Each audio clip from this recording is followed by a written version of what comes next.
Hello, Dr. James Bogash, expert in health and longevity, and neuropathy sucks. There are a variety of different causes. There could be what I consider metabolic neuropathy coming from like post-chemotherapy or from like vitamin B12 deficiency can cause that. Diabetic neuropathy, those are things that are metabolically induced. You can also have leg pain that comes from the back. There's neurogenic claudication, stenosis, different things that can cause that. But the bottom line is they all suck. When you talk to people who have neuropathy, especially when it becomes advanced, you have significant quality of life being impacted, whether it's balance, whether it's pins and needles, whether it's pain, whether it's problem sleeping. It just interferes with quality of life, and there's no question about it.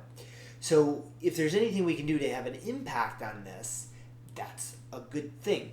I know in our office we have a neuropathy program that primarily focuses on methylation support, so like B12, B6, folic acid, whole body vibration, and low-level laser that we've really had good success with. And so this particular study really kind of resonates because it makes sense. And this has to do with patients who are undergoing neuropathy treatment for either, I think it was lymphoma or colon cancer. There were 158 patients. And when it comes to chemotherapy-induced peripheral neuropathy, it's ugly. 70 to 90% of people undergoing, now certain types of chemo are worse than others, but 70 to 90% of people undergo chemo experience at least acute neuropathy type symptoms. 50% of those will go on to develop chronic neuropathy. Like, that just sucks. And it's a huge chunk of the people that undergo chemotherapy. So researchers looked at two different interventions. First of all, I looked at regular treatment. And in the regular treatment, 70% of the people in the study developed the neuropathy. Whole body vibration, which is something we've had in our office for over a decade. Those patients who did whole body vibration, which is generally a platform that you stand on, really pretty simple to do. They did 4 sets, standing on the vibration plate anywhere from 30 to 60 seconds, which quite frankly is probably not enough. I would go up to 10 minutes. And this is really only looking at 2 to 4. Those people had only 41%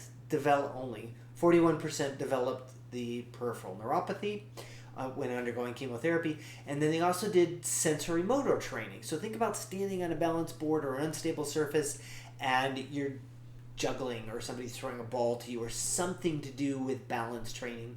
These people had the greatest effect. Only 30% of the people in this group developed peripheral neuropathy. Now, it'd be really easy to combine whole body vibration with sensory motor training and potentially have additive effects. You'll also look at addition of laser, making sure that they are, like B12 and folic acid and B6 levels are all adequate.